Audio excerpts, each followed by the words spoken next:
हुआ डॉक्टर साहब। माँ कारणी बुद्ध को सादर नमन। परम पूज्य बाबा साहब डॉक्टर आम्बेडकर को सादर नमन। हम सबको धर्म का व्यवहारिक प्रशिक्षण दे रहे परम श्रद्धेय बनते डॉक्टर कुणाल राव जी को सादर वंदनामि और देश भर से जुड़े आप सभी प्रभु साथियों को सादर नमन बधाई। जैसा कि डॉक्टर साहब ने अभी जिक्र किया, त्रिपिटक साहित्य का जो दीघ निकाय ग्रंथ है उसके सिगाल सूत्र पर चर्चा चल रही थी। संभवतः एक दिन पहले हम लोग बात कर रहे थे कि किस तरह से माँ कार्णिक बुद्ध सिगाल को उपदेश देते हुए 4 कर्म क्लेशों के बारे में बताते हैं। ये भी बताते हैं कि 4 मानसिक विकार कौन से हैं जिनको दूर करके और हम सुखी और श्रेष्ठ गृहस्थ जीवन जी सकते हैं। तथागत उन 6 नुकसानदायक तत्वों की भी बात करते हैं जो किसी ग्रस्त जीवन को उजाड़ने का काम करती है। एक सच्चे मित्र और अमित्र की क्या दुर्गुण होते हैं, सद्गुण होते हैं, उनके बारे में भी बात हुई। और एक बिंदु छूट गया था, सिगाल को देशना देते हुए तथागत जो अंतिम बात कहते हैं। क्योंकि हमने जहां से बात शुरू की थी वो यही थी कि राजगृह में ठहरे हुए तथागत जब एक सुबह वेणुवन से निकलकर भिक्षाटन के लिए नगर की ओर जा रहे थे तो वो देखते हैं कि सिगाल नाम का एक नवयुवक जो है, कुलपुत्र ग्रस्त व्यक्ति, वो 6 दिशाओं को नमस्कार कर रहा है। 4 दिशा तो है ही और ऊपर और नीचे भी, तो इस तरह से 6 की 6 दिशाओं को नमस्कार कर रहा है। तथागत जब पूछते हैं कि नवयुवक तुम्हारे ऐसा करने का उद्देश्य क्या है, ये क्यों कर रहे हो, तो वो नौजवान बताता है कि तथागत मेरे पिता ने मरने से पहले मुझे कहा था कि 6 दिशाओं को नमस्कार करना चाहिए, 6 दिशाओं की पूजा करनी चाहिए। और अपनी पिता की बात का अनुसरण करते हुए, उनके प्रति सम्मान प्रकट करते हुए मैं 6 की 6 दिशाओं को नमस्कार कर रहा हूं।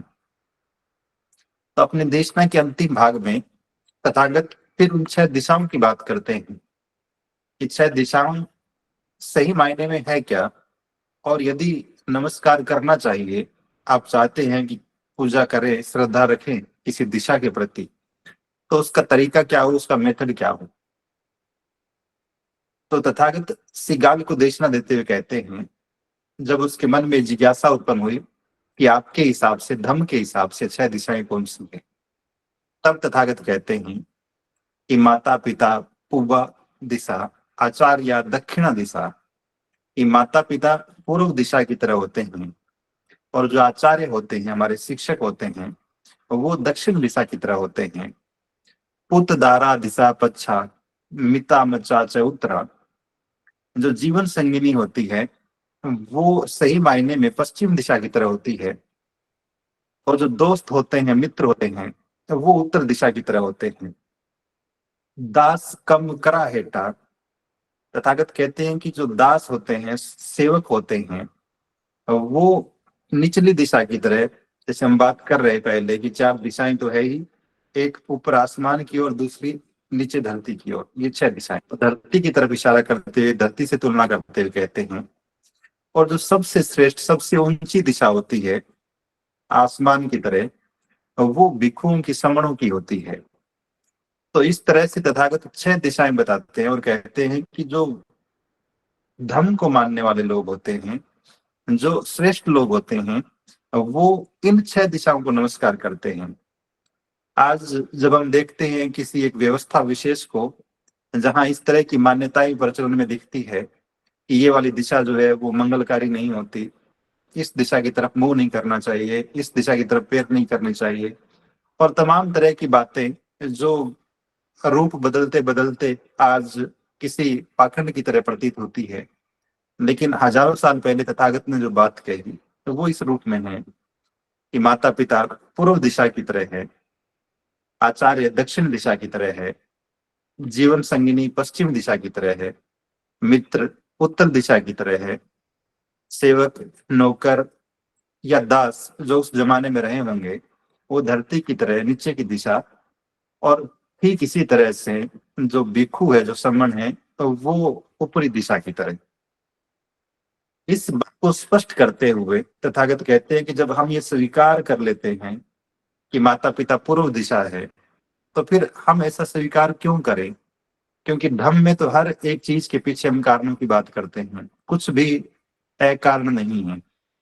तो तथागत भी इस बात का कारण स्पष्ट करते हैं कि हम माता पिता को पूर्व की तरह क्यों माने, उनको सर्वाधिक महत्वपूर्ण स्थान क्यों दें। तो बताते हैं तथागत कि उनके कुछ उपकार होते हैं हम पर, हर एक संतान पर, हर एक कुल पुत्र पर, हर एक कुल पुत्री पर। एक महत्वपूर्ण काम तो ये है कि वो हमारे वंश को कायम करने का काम करते हैं, हमें जन्म देते हैं। तो एक महत्वपूर्ण उपकार जो कोई भी माता पिता हम पे करते हैं वो ये रहता है। दूसरा कि वो हमें अकुशल कर्मों से बचाते हैं। आप अपने बचपन को याद करेंगे, अपने बाल्यावस्था को, अपनी किशोरावस्था को, तो हम सभी को अपने मम्मी पापा की नसीहतें, उनकी डांट, उनकी सलाहें, उनकी शिकायतें, सारी बातें याद आएंगी। इन इन कामों को करना है, इन इन कामों को नहीं करना है। और तमाम तरह की उन छोटी छोटी समझाइशों से निर्मित होता हुआ हमारा जीवन आज इस मोड़ पर है जहां हम धर्म की चर्चा कर रहे हैं। तो निश्चित रूप से अकुशल कर्मों से बचाने में हमारी महत्वपूर्ण भूमिका रहती है। तथागत कहते हैं कि वो कुशल कर्मों की ओर हमें डाइवर्ट भी करते हैं, सन्मार्ग भी दिखाने का काम करते हैं, कौन सा काम करने योग्य है और कौन सा काम छोड़ने योग्य है। इन दोनों ही बातों के बारे में वो बहुत बेहतर ढंग से हमें बताते हैं।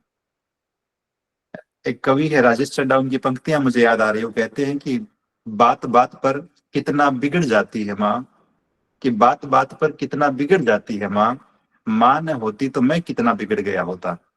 तो इस तरह की नसीहतों से, इस तरह के जिम्मेदारी भरे भाव से बाल्यावस्था निश्चित रूप से परिपक्व होती है, वो सुदृढ़ होती है। एक और महत्वपूर्ण काम जो माता पिता करते हैं, क्योंकि उस दौर की जो आवश्यकताएं थी या जो ट्रेक था, पैटर्न था, वहां ज्यादातर लोग वंशानुगत काम ही कर रहे थे। तो तथागत कहते हैं वो शिल्प सिखाने का काम भी करते हैं। जिस काम में पिता दक्ष होते हैं, अपनी संतान को भी उसी काम को सिखाने का काम करते हैं।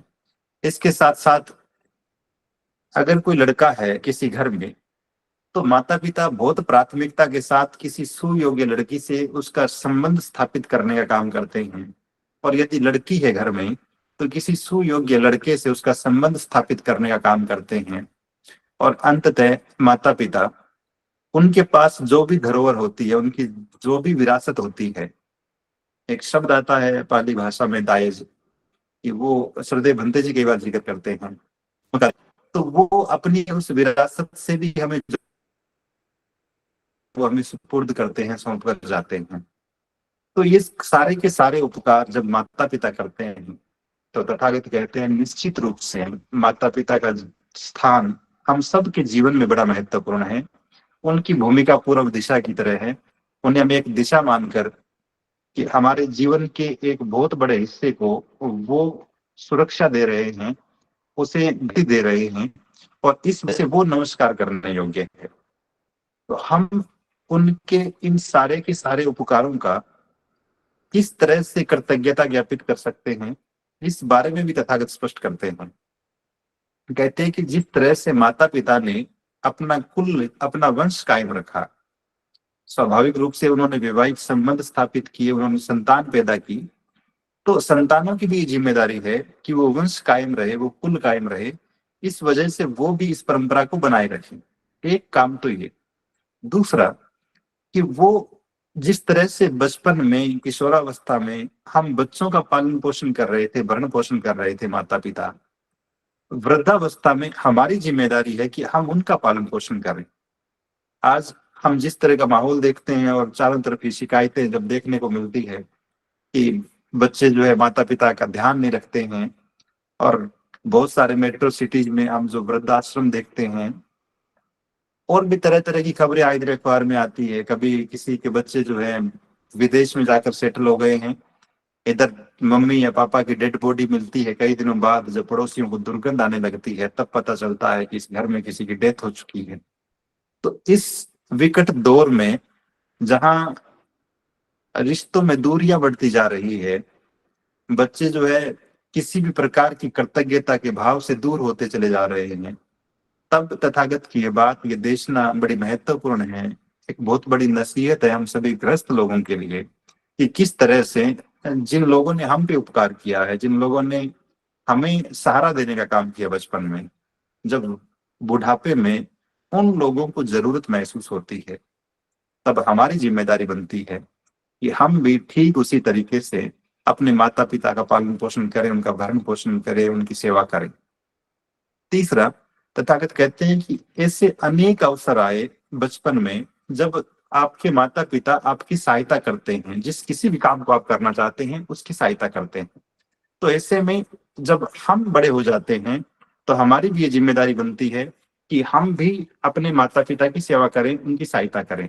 क्योंकि जब तक हम इस भाव से बाहर नहीं निकलेंगे कि हमारे मन में अपने माता पिता के प्रति ठीक वही कृतज्ञता का भाव, और ये बड़ी खराब बात है, मैं अक्सर क्लास में विद्यार्थी को कहता हूँ कि हम सब भारतीय लोग इस दुर्गुण से ग्रस्त हैं कि जब हम अपने घर में होते हैं, एक भाई की नजरों में, उसकी आंखों में अपनी बहन के प्रति जो वात्सल्य का भाव होता है, वही भाई जब सड़क पर निकलता है, दूसरी लड़कियों को देखता है, तो फिर वो वात्सल्य गायब हो जाता है और उसकी नजरों में कुछ और ही तैरने लगता है।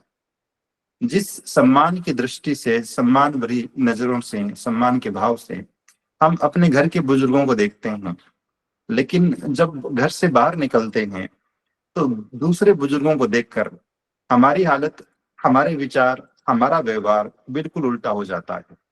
तो इस बात को भी बहुत गहरे से समझने की जरूरत है कि किस तरह से हम न केवल अपने घर के बुजुर्गों के प्रति, अपने माता पिता के प्रति, बल्कि दूसरे वृद्ध लोगों के प्रति भी इस सम्मान के भाव से, कि जिस निष्ठा के साथ, जिस जिम्मेदारी के साथ। और कई बार आप देखते हैं, खबरें पढ़ते हैं और हम कल्पना करके ही कांप जाते हैं कि अगर ऐसा हो गया होता कि किसी बहुत ही गैर जिम्मेदार माँ बाप ने पैदा होते ही अपनी संतान को सड़क के किनारे किसी कार्टून में बंद करके झाड़ियों में फेंक दिया होता, तब हम किस स्थिति में होते, हमारे भविष्य क्या होता। यदि ऐसा हो गया होता कि माता या पिता की गैर जिम्मेदारी की वजह से बचपन में ही किसी को किडनैप कर लिया जाए, किसी को कोई उठा कर ले जाए, जिस तरह की खबरें बच्चों के गायब होने की आए दिन आती है, तब हमारा भविष्य क्या होता। तो पल भर में ये बात समझ में आती है कि जिन किन्हीं भी हालातों में रहकर माता पिता ने हमारा पालन पोषण किया, अपने संसाधनों से जो उनके पास उपलब्ध थे, और उन्होंने अपने अल्प संसाधनों में सर्वोत्तम करने का काम किया, तो अगर हम भी उसी जिम्मेदारी के भाव से, अब जब हम ज्यादा समर्थ हैं और ज्यादा ऊर्जावान हैं, इस बात को, इस नैतिक जिम्मेदारी को बहुत गहरे से समझने की जरूरत है कि हम किस तरह से इस अपने जीवन में लागू करें, अपने व्यवहार में लागू करें, ताकि माता पिता के प्रति हमारी जो जिम्मेदारियां हैं, हमारे जो भाव हैं, वो बिना किसी दुर्भावना के, बिना किसी कृतघ्न के भाव के बहुत निरपेक्ष ढंग से लागू किए जा सके, उनको सहारा मिल सके। एक आखिरी बात कहते हैं तथागत, माता पिता की सेवा किस तरह करें इस संबंध में। तथागत कहते हैं कि हमें पितरों के प्रति श्रद्धावान रहना चाहिए। अब ये जो पितृ शब्द है, निश्चित रूप से लोक प्रचलित इसके जो अर्थ आप देखेंगे, तो ये बात समझाते हुए कि हम अपने माता पिता की सेवा किस तरह से करें, तो 5-6 बातें कहते हैं कि हम अपने कुल या वंश को कायम रखें, हम उनका भरण पोषण करें, हम उनकी सहायता करें, और अंतिम बात ये कहते हैं कि हमें अपने पितरों के प्रति श्रद्धावान होना चाहिए। तो पितृ की जो अवधारणा है, जो प्रचलित अवधारणाएं वर्तमान में हम देखते हैं अपने चारों तरफ, वहां हम पितृ को किसी पारलौकिक या ईश्वरीय अवतार के रूप में, एक ऐसे व्यक्ति के रूप में जो मर चुका है लेकिन उसकी आत्मा जीवित है, इस रूप में स्वीकार करते हैं। बहुत सारे लोग पितरों के तर्पण जैसी परंपराओं को भी कायम रखे हुए हैं, लेकिन मूल रूप में ये बात निश्चित रूप से धर्म से ही जुड़ी हुई है, और ये धर्म की शिक्षाओं का ही हिस्सा रही है। समय के साथ साथ विकृतियां आती जाती है जब दूसरी व्यवस्थाएं हावी होती है, लेकिन पितृ का शाब्दिक और बहुत ही संक्षिप्त सा अर्थ यह है कि पिता या फिर उनके पूर्वज जो है, तो उनके प्रति श्रद्धा का भाव। क्योंकि जब हम अपने माता पिता के प्रति श्रद्धा का भाव रखते हैं, धम्म में चूंकि आत्मा का कोई अस्तित्व ही नहीं है, हम आत्मा को अस्तित्व को स्वीकार नहीं करते, तथागत स्वीकार नहीं करते, तो फिर वो जो परंपरा है निश्चित रूप से वो हमारी नहीं हो सकती। लेकिन अपने पूर्वजों के प्रति एहसानमंद रहना, उनके प्रति कृतज्ञता का भाव रखना, उनके प्रति श्रद्धा का भाव रखना, इस बात में कोई बुराई नहीं है। ठीक ऐसे ही है जैसे आज हजारों साल बाद हम माँ कार्णिक बुद्ध को याद करते हैं, बहुत श्रद्धा के साथ में नमन करते हैं। हम सम्राट अशोक महान को याद करते हैं, और भी बहुत सारे बहुजन महापुरुष, बाबा साहब तक, उन तमाम महापुरुषों को, महामानवों को, भिक्षुओं भिक्षुणियों को जब हम बहुत सम्मान से, बहुत श्रद्धा से देखते हैं, तो तथागत सिगाल को भी यही बात कहते हैं कि हमें अपने जो भी पूर्वज है, जितने भी पूर्वज हैं, उनके प्रति भी, क्योंकि आज अगर मैं अस्तित्व में हूं तो स्वाभाविक रूप से इसका कुछ न कुछ क्रेडिट मेरे दादाजी, परदादाजी, उस वंश परंपरा को भी जाता है। तो इस वजह से तथागत ये बात कहते हैं कि हमें अपने पितरों के प्रति, अपने पूर्वजों के प्रति श्रद्धावान रहना चाहिए। और श्रद्धावान रहने के तात्पर्य ये नहीं है, इसके निहितार्थ ये नहीं है कि हम घर की मुंडेर पर भोजन रखेंगे और ये उम्मीद करेंगे कि घर पे कोई आके बैठेंगे और उनमें अपने पितरों को ढूंढेंगे। तो इस परंपरा से बाहर निकलकर, बहुत तार्किक होकर, इस बात को यूं समझते हुए कि ये मोटा मोटा सा अपने उन तमाम पूर्वजों को, जिनके सानिध्य ने, जिनके अस्तित्व ने, जिनकी विरासत ने हमारे जीवन को बेहतर बनाने का काम किया, हमारे जीवन को आधार देने का काम किया, हम उनके प्रति श्रद्धावान रहेंगे। तो एक बात जो तथागत कहते हैं 6 दिशाओं में कि माता पिता पूर्व दिशा की तरह हैं, इनके बहुत सारे उपकार होते हैं और हमें इन उपकारों का एहसान इन तमाम माध्यमों से चुकाना चाहिए, उतारना चाहिए। दूसरी दिशा की बात करते हुए तथागत कहते हैं कि आचार्य दक्षिणा दिशा, आचार्य दक्षिण दिशा की तरह होते हैं। वो दक्षिण दिशा की तरह क्यों है? क्योंकि वो हमें शिक्षा देने का काम करते हैं, वो हमें अच्छी राह दिखाने का काम करते हैं, और इस वजह से उनकी प्रेजेंस भी बड़ी महत्वपूर्ण है। और यदि उनका सानिध्य न मिले तो फिर इस बात की पूरी संभावना है कि हमारा जीवन किसी और ट्रैक पर चला जाए, हम किसी और राह में भटक जाएंगे। तो इस रूप में जब हमारे आचार्यों की भूमिका बड़ी महत्वपूर्ण है, तो तथागत कहते हैं कि हमें उनके प्रति भी कृतज्ञता का भाव रखना चाहिए, उन्हें भी नमस्कार करना चाहिए, आचार्य रूपी दक्षिण दिशा को नमस्कार करना चाहिए। और किस रूप में? कि हमें अपने आचार्यों की सहायता के लिए, उनकी सेवा के लिए सदैव तत्परता दिखानी चाहिए, बिना विलंब किए, बिना आलस्य का प्रदर्शन किए। साथ ही उनकी सेवा में समय समय पर उपस्थित होना चाहिए, जब जब उनको जरूरत महसूस होती है हमें उपस्थित होना चाहिए। जब जब उन्हें हमारी संगति की, हमारे साहचर्य की जरूरत होती है, हो सकता है जीवन के किसी मोड़ पर हमारे शिक्षकों को, हमारे आचार्यों को हमारी जरूरत महसूस होती हो, वो अकेले हो, तब हमें उनकी सेवा में उपस्थित रहना चाहिए, उनकी संगति में उपस्थित रहना चाहिए, और जहां तक संभव हो उनकी सुरक्षा भी करनी चाहिए। तो ऐसा करते हुए नमस्कार करने का मतलब सिर्फ हाथ जोड़ देना नहीं है। नमस्कार के निहितार्थ ये है कि हम अपने माता पिता, अपने आचार्यों के उन एहसानों, उन उपकारों के प्रति कृतज्ञता का भाव ज्ञापित करते हुए जो जो बातें तथागत बता कर गए, कह रहे हैं सिगाल से, वो अपने आचरण में उतारने का अभ्यास करें। अगर माता पिता को नमस्कार करने की बात है तो फिर हम उनके प्रति सम्मान प्रदर्शित करें, उनके भरण पोषण की जिम्मेदारी अपने कंधों पर लें। ठीक इसी तरह से आचार्यों के सम्मान की बात है तो फिर उनकी संगति में, उनकी सेवा करते हुए, बहुत तत्परता के साथ उपस्थित रहते हुए, उनकी सुरक्षा करते हुए हम उन्हें नमस्कार करें। तो इस तरह से तथागत आचार्यों को दक्षिण दिशा से तुलना करते हैं। तीसरी दिशा की बात करते हुए तथागत कहते हैं कि दारा दिशा पच्छा, जीवन संगिनी पश्चिम दिशा की तरह होती है। और ऐसा तथागत क्यों कह रहे हैं? जीवन संगिनी पश्चिम दिशा की तरह क्यों है? तथागत कहते हैं कि एक अच्छी जीवन संगिनी घर के कामों में हाथ बंटाती है, सहयोग करती है, बहुत कुशलता पूर्वक उस काम को करती है। तो इस तरह से वो आपके जीवन को सुगम बनाती है, सहायक बनाती है। और ये स्वाभाविक रूप से उस दौर की बात है जब महिलाएं सामान्यतः आज की तरह आज जब हम सुनते हैं तो संभव है किसी महिला के मन में, किसी पुरुष के मन में ये ख्याल आए कि घर के काम ही क्यों करें। वो नौकरियां भी कर रही है, वो पायलट भी है, वो प्रधानमंत्री भी है, राष्ट्रपति भी है, लेकिन उस दौर के संदर्भ में कि घर के काम में वो हाथ बटाने का काम करती है।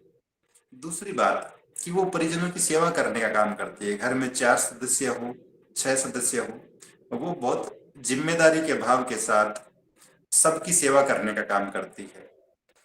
एक अच्छी जीवन संगिनी कभी व्यभिचारी नहीं होती और इस वजह से अपने जीवन साथी को मानसिक रूप से हमेशा प्रसन्न रखती है, उसके जीवन में किसी प्रकार का दुख उत्पन्न नहीं होने देती, ऐसा तथागत कहते हैं। इसके बाद में बात करते हुए कहते हैं कि जो भी जीवन साथी अर्जित करता है, जो भी संपत्ति, जायदाद, धन, निश्चित रूप से एक अच्छी जीवन संगिनी उसको सहेजने का काम करती है, उसकी रक्षा का काम करती है और इस तरह से वो घर की खुशहाली का कारण बनती है। एक आखिरी और महत्वपूर्ण गुण बताते हुए तथागत कहते हैं कि महिलाएं कभी भी आलस नहीं करती, वो प्रत्येक काम को बहुत जिम्मेदारी के भाव से करती है और पल भर के लिए भी संभव है घर के पुरुष सदस्य, और आज भी हम देखते हैं घरों में घर पे सबसे पहले उठने की जिम्मेदारी महिलाओं की, सबके लिए चाय बनाने की जिम्मेदारी हो कि झाड़ू निकालने की, वो तमाम चीजें बहुत प्राथमिकता के साथ, बहुत जिम्मेदारी के भाव के साथ महिलाओं के हिस्से में कभी रविवार नहीं आ रहा है, वो लगातार काम करती है। तो जब ये सारे के सारे गुण महिलाओं में है, ये विशेषताएं जीवन संगिनियों में है, तो तथागत कहते हैं कि उन्हें हमें पश्चिम दिशा की तरह मानना चाहिए और उनके प्रति भी कृतज्ञता का भाव रखना चाहिए। जब हम धम्म की बात करते हैं आज भी तो बहुत गर्मजोशी से हम नारे लगाते हैं, बौद्ध धम्म की क्या पहचान, मानव मानव एक समान। अभी आचार संहिता में हमने देखा कि श्रद्धेय बंदे जी ने किस तरह से, और धम्मभूमि का पूरा आंदोलन इस बात को समर्पित रहा है पहले दिन से ही कि महिलाएं पुरुषों के बराबर आकर खड़ी हो सके बिना किसी भेदभाव के, चाहे वो कपड़ों के पहनने की बात हो या फिर किसी और तरीके से। लेकिन ये जो लैंगिक भेदभाव सदियों पुराना देश में मौजूद रहा, इसके खिलाफ बहुत प्राथमिकता से श्रद्धेय बंते जी ने काम किया है।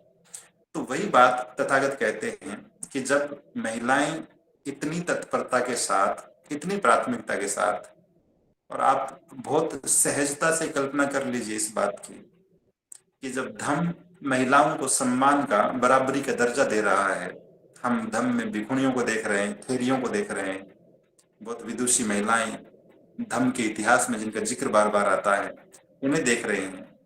तो एक व्यवस्था किस तरह के ग्रंथों को लिखकर और उनका मान सम्मान, स्वाभिमान रोंदने का काम कर रही है।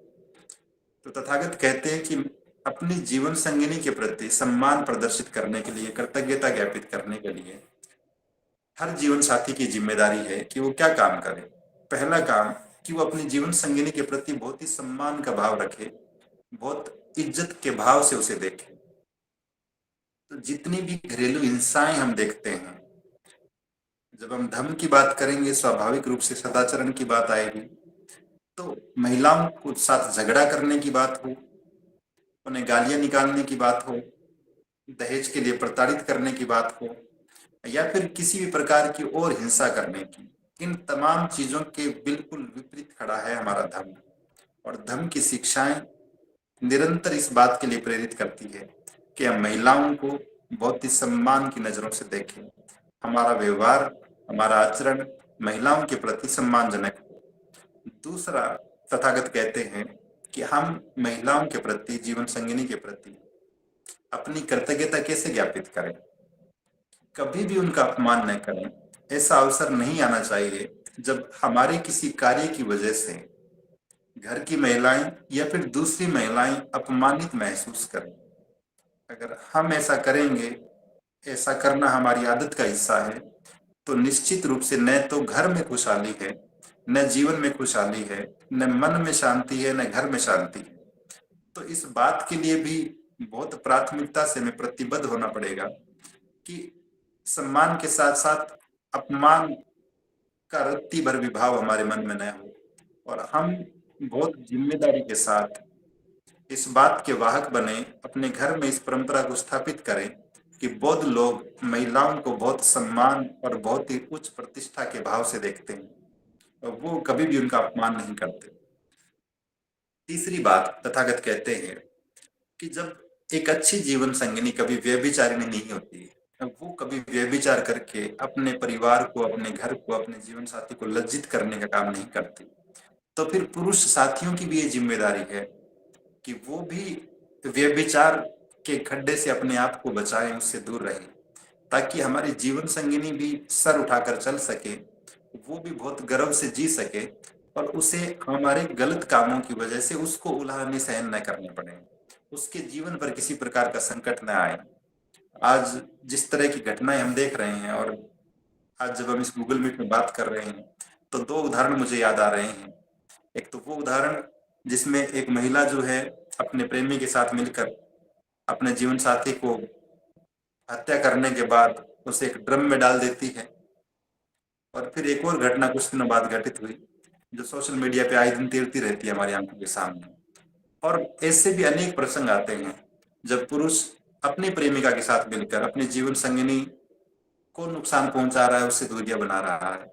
और ये दोनों की दोनों स्थितियां इस बात की वजह से, इस कारण से हैं कि धर्म हमारे आचरण में नहीं है, हमारे व्यवहार में नहीं है। धर्म इस देश से दूर हुआ, धर्म इस देश के लोगों के जीवन से दूर हुआ, और जिस अधार्मिक व्यवस्था ने देश पर कब्जा जमाया, उसका कुपरिणाम यह है कि हम इस तरह की घटनाएं देख रहे हैं कि आए दिन देश में 50 से ज्यादा बलात्कार प्रतिदिन हो रहे हैं। और यही कारण है कि बड़े बड़े धार्मिक प्रवचन देने वाले लोग खुद यौन शोषण के आरोप में जेल में जा रहे हैं। तो धर्म इस बात के लिए सचेत करता है, धर्म की शिक्षाएं, महाकारुणिक बुद्ध के विचार इस बात के लिए जागृत करते हैं, प्रेरित करते हैं कि हमारा जीवन, हमारा विचार, हमारा आचरण सदैव धर्म के नजदीक रहे। और धर्म के नजदीक रहने का मतलब यही है कि हम महिलाएं पुरुषों को और पुरुष महिलाओं को बहुत सम्मान की नजरों से देखें, दोनों ही व्यभिचार से बचकर रहें। अगली बात बताते हुए तथागत कहते हैं कि जिस तरह से महिलाएं घर के धन की सुरक्षा करने का काम करती है, तो हमारी भी जिम्मेदारी बनती है कि हम घर की महिलाओं की जिम्मेदारियां, उनकी आवश्यकताएं पूर्ति करें। उदाहरण के लिए वो चाहे कपड़ों की बात हो, या फिर किसी दौर में निश्चित रूप से आभूषणों का बड़ा महत्व रहा होगा, तो हम उनकी जो भी दैनिक आवश्यकताएं हैं उनकी भी पूर्ति करने का काम करें। ऐसा न हो कि एक जीवन साथी जो कुछ भी कमा रहा है उसका कुछ भी हिस्सा अपने जीवन संगिनी पर खर्च नहीं कर रहा है, तो निश्चित रूप से तब भी हम घर में वातावरण को खराब करेंगे, कलह के बीज बोएंगे। तो तथागत इस बात की वकालत करते हैं, इस बात की ओर इशारा करते हैं, देशना देते हुए कहते हैं कि जीवन संगिनी की आवश्यकताओं की पूर्ति का दायित्व भी जीवन साथी का है और उसे इस बात के लिए सचेत भी रहना चाहिए। आखिरी बात कि हम अपने कृतज्ञता महिलाओं के प्रति, जीवन संगिनी के प्रति किस तरह से ज्ञापित करें। तथागत कहते हैं कि जितनी भी खुशियां, जितने भी सुख, जितना भी ऐश्वर्य घर के पुरुष सदस्यों को मिल रहा है, हमें मिल रहा है, एक जीवन साथी खुद उपभोग कर रहा है, उसकी जिम्मेदारी है कि घर की महिलाओं को, जीवन संगिनियों को भी बराबर का भागीदार बनाना। अब हो सकता है कोई व्यक्ति, कोई पुरुष जो आए दिन किसी पार्टी का हिस्सा बन रहा है, कहीं दावत में जा रहा है, कहीं पिकनिक पे जा रहा है, कहीं टूरिज्म के लिए जा रहा है, लेकिन जीवन संगिनी जो है कभी घर से बाहर ही नहीं निकलती है, तो ये धारा, ये विचार भी निश्चित रूप से कुंठा के बीज बोने का काम करता है। तो इस तरह से तथागत जीवन संगिनी को पश्चिमी दिशा बताते हुए कहते हैं कि जब उसके बहुत सारे उपकार हैं उस पुरुष पर, उसके घर पर, उस पूरे परिवार पर, तो पुरुष को भी कृतज्ञता का भाव रखते हुए अपनी जीवन संगिनी के प्रति उसे पश्चिम दिशा मानते हुए उसे नमस्कार का भाव रखना चाहिए, उसके प्रति कृतज्ञता का भाव रखना चाहिए। चौथी बात करते हैं तथागत दोस्तों को, मित्रों को उत्तर दिशा बताते हुए कहते हैं कि उनका रहना, उनकी उपस्थिति भी हर व्यक्ति के जीवन में बड़ी महत्वपूर्ण है।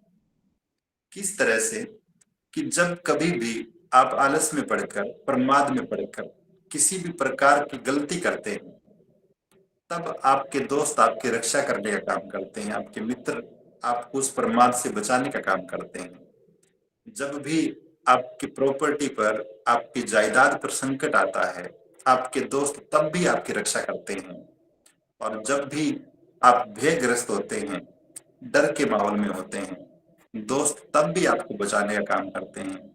और वो हर वक्त आपका सत्कार करते हैं, आपकी प्रशंसा करते हैं। तो जब दोस्त या मित्र इस तरह से आपके जीवन में सकारात्मक भूमिका का निर्वहन करते हैं, तब निश्चित रूप से आपकी भी कुछ जिम्मेदारी बनती है कि आप उन्हें भी उत्तर दिशा माने और उन्हें भी नमस्कार करें। नमस्कार करने का मतलब तथागत जो व्याख्या करते हैं कि हम उनके प्रति भी कृतज्ञता ज्ञापित करें, अपने दोस्तों के प्रति भी। और हम सब लोग यदि थोड़ा सा अतीत में जाकर इस बात को देखेंगे गहराई से कि किन किन लोगों की वजह से हम अच्छे पदों पर पहुंच पाए, किन किन लोगों के सहयोग की वजह से हमारा जीवन बेहतर हो पाया, तो निश्चित रूप से माता पिता है, हमारे गुरुजन हो सकते हैं, लेकिन एक दो दोस्त भी हर व्यक्ति के जीवन में ऐसे हैं जिनकी उपस्थिति ने हमें सहारा दिया। अगर वो नहीं होते तो निश्चित रूप से हमारी राहें और मुश्किल हो जाती। तो ऐसे दोस्तों के प्रति एहसानमंद रहते हुए तथागत कहते हैं कि हमें उनके प्रति कृतज्ञता इस रूप में ज्ञापित करनी चाहिए कि हम हमेशा प्रिय वचन बोलें अपने दोस्तों के साथ, उन्हें बहुत गुस्से में उनसे बात न करें। दूसरा, कि हम जिस तरह से वो हर काम में हमारी सहायता करते हैं, हम भी हर काम में उनकी सहायता करने का काम करें।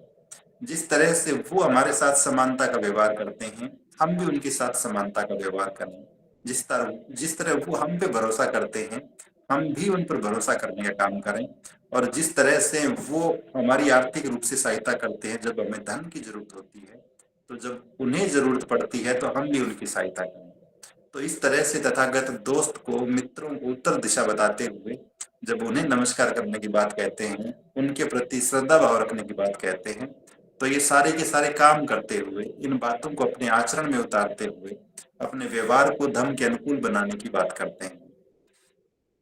पांचवी दिशा की बात करते हुए, हालांकि बहुत सारे साथियों के मन में सवाल आ सकता है कि तथागत ने जो सेवक या दास है उनको नीचे की दिशा में क्यों रखा है, कि ये धरती के बराबर होते हैं, और आचार्य को या फिर भिक्षुओं को सबसे ऊपर आसमान की तरफ क्यों रखा है। चूंकि तथागत इस विषय पर बात कर रहे थे, जब सिगाल ने कहा कि मैं 6 दिशाओं को नमस्कार कर रहा हूं, तो स्वाभाविक रूप से तथागत ने 6 दिशाओं में हमारे जीवन में महत्वपूर्ण भूमिका का निर्वहन करने वाले 6 अलग अलग प्रकार के लोगों को रखा।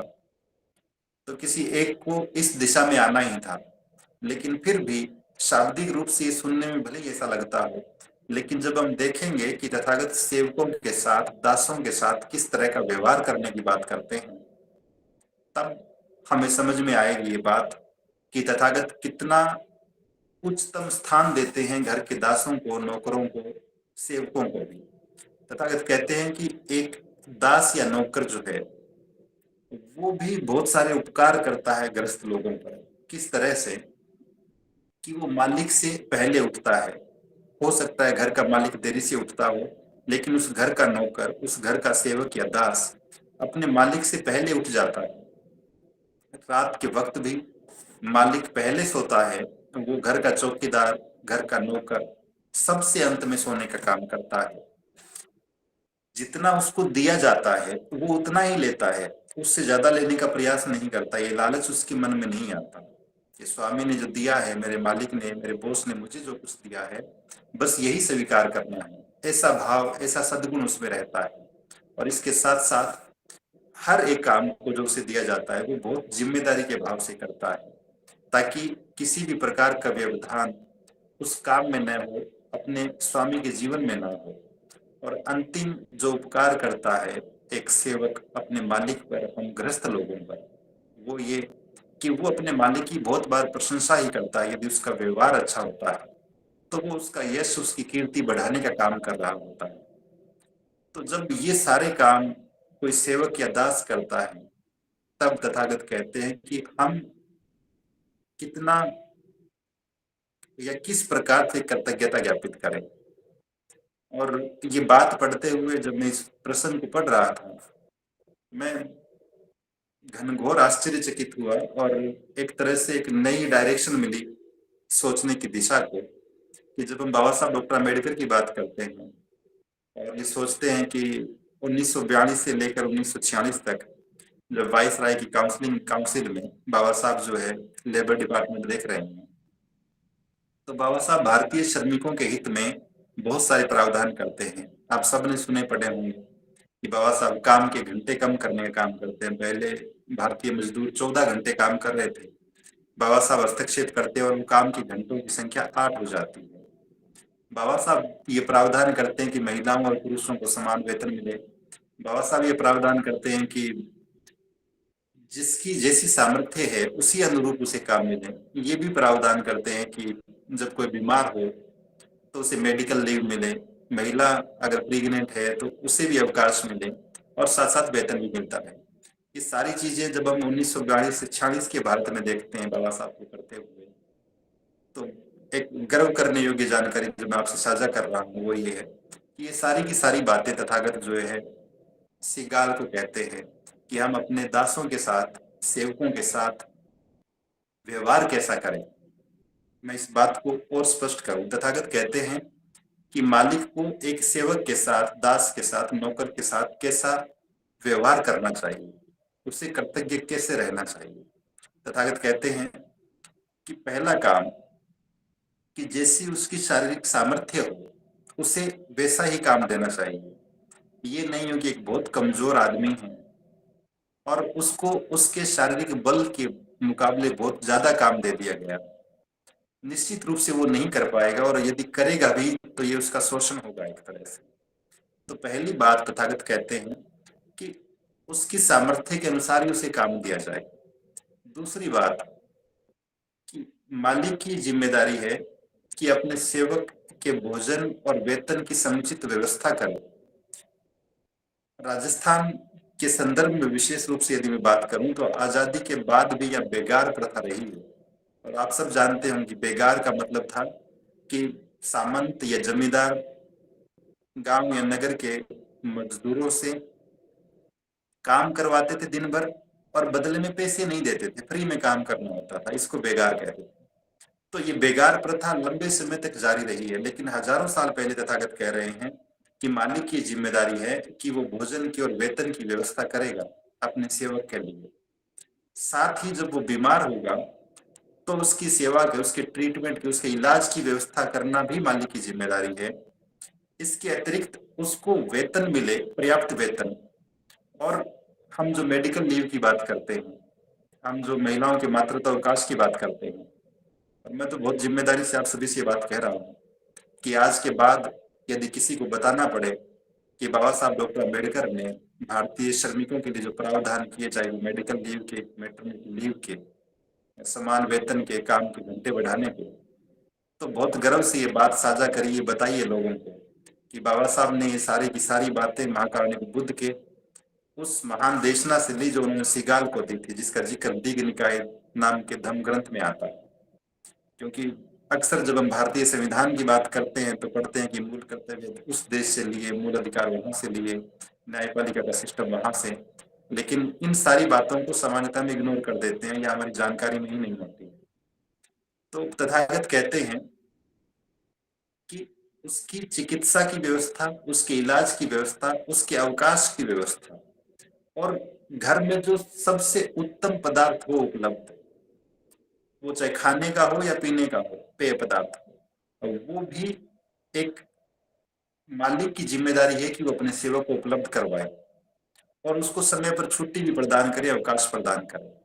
तो ये सारी बातें तथागत कहते हैं सिगाल को कि हम अपने घर के सेवकों को, दासों को भले ही नीचे की दिशा मान रहे हैं, धरती के बराबर मान रहे हैं, लेकिन तब भी हमारी ये जिम्मेदारी है कि हम अपनी कर्तव्यता इस रूप में ज्ञापित करें।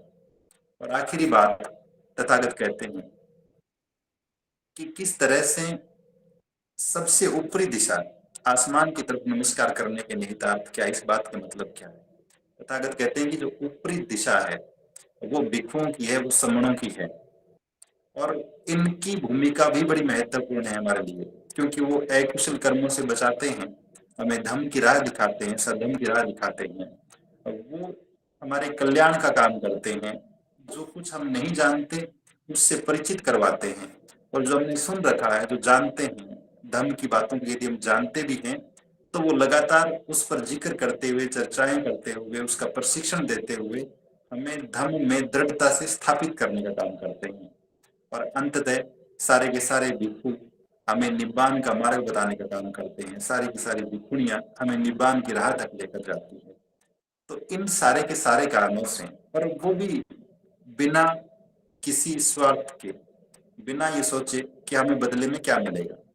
तो जब भिक्षु इतनी तत्परता से, इतने निस्वार्थ भाव से ग्रस्त लोगों के कल्याण के लिए काम करते हैं, तो तथागत कहते हैं कि हमारी जिम्मेदारी है कि हम उन्हें नमस्कार करें, उनके प्रति कृतज्ञता का भाव रखें। और भिक्षुओं के प्रति, भिक्षुणियों के प्रति कृतज्ञता कैसे ज्ञापित करें? तथागत कहते हैं कि हम बहुत ही मैत्री भाव से, जैसे हम सदाचरण की बात करते हैं तो मन, वचन और कर्म की बात करते हैं, तो तथागत यही बात कहते हैं कि हम अपने शरीर से बहुत ही मैत्रीपूर्ण ढंग से उनके साथ व्यवहार करें। हम अपने वचनों से भी भिक्षुओं के प्रति बहुत ही सम्मानजनक शब्दों का प्रयोग करें। और हम अपने मन से कभी भी उनके बारे में कुछ भी नकारात्मक विचार न लेकर आए, बल्कि बहुत ही सकारात्मक बातें सोचते, उनके प्रति मैत्री का भाव रखते हुए, करुणा का भाव रखते हुए, सम्मान का भाव रखते हुए सदैव उनके प्रति अपनी निष्ठा, अपनी श्रद्धा प्रदर्शित करें। और साथ ही हम तथागत या फिर धम्म की परंपरा यहाँ तक कहती है, क्योंकि उस दौर में घर जैसे भी रहे होंगे, घरों के डिजाइनिंग, घरों के दरवाजे जैसे भी रहे होंगे, लेकिन दिग निकाय ग्रंथ कहता है कि जब कोई भिक्षु घर में आए और ग्रस्तों को पता हो इस बात का कि भिक्षु या भिक्षुणी आने वाले हैं चारिका के लिए, भिक्षाटन के लिए, तो वो अपने घर के द्वार तक खुले रखें ताकि दरवाजे पर खड़े होकर भिक्षु या भिक्षुणी को इंतजार न करना पड़े। तो इस स्तर का सम्मान हमें भिक्षु और भिक्षुणियों के प्रति रखना चाहिए। और अंततः तथागत कहते हैं कि अपनी श्रद्धा या सम्मान प्रकट करने के लिए हम उन्हें भोजन दान करें, हम उन्हें पेय पदार्थों का दान करें। तो इस तरह से तथागत भिक्षुओं को, भिक्षुणियों को सबसे ऊपरी दिशा मानते हुए, आकाश की दिशा मानते हुए कहते हैं सिगाल को कि हमें इनको भी नमस्कार करना चाहिए। तो कुल मिलाकर जब तथागत बहुत विस्तार से सिगाल को 6 दिशाओं की बात करते हैं कि माता पिता पूर्व दिशा की तरह हैं, आचार्य दक्षिण दिशा, जीवन संगिनी पश्चिमी दिशा, मित्र उत्तर दिशा, सेवक या दास धरती की दिशा, और सम्मण या भिक्षु आकाश की दिशा। और इनके प्रति सम्मान का भाव, इनके प्रति कृतज्ञता का भाव, यही सच्चा नमस्कार है। और इस तरीके से ही हम इन 6 दिशाओं को नमस्कार करके अपने जीवन को श्रेष्ठ बना सकते हैं। अन्यथा किसी और कर्मकांड में उलझकर जीवन श्रेष्ठ नहीं हो सकेगा। जब तथागत अपनी बात को खत्म करते हैं तो सिगाल कहते हैं कि अद्भुत है तथागत आपकी बातें, और मुझे तथागत आजीवन अपना शरणागत उपासक स्वीकार करें, और वो धम्म में दीक्षित हो जाते हैं। तो इस तरह से ये सिगाल सूत अपने आप में आज भी एक ग्रस्त जीवन की हजारों समस्याओं का निचोड़ है, समाधान है। अगर बहुत ईमानदारी के साथ, बहुत जिम्मेदारी के साथ हम सब इसे अपने जीवन में उतारने का काम करेंगे तो निश्चित रूप से हमारा जीवन श्रेष्ठ होगा। और मैंने कल भी बताया था, आज फिर मैं रिपीट कर रहा हूँ कि बाबा साहब डॉक्टर अम्बेडकर लिखित हमारे बहुत ही लोकप्रिय धम्म ग्रंथ बुद्ध और उनका धम्म में ये पूरा का पूरा सिगाल सूत्र पेज नंबर 314 पर दिया हुआ है।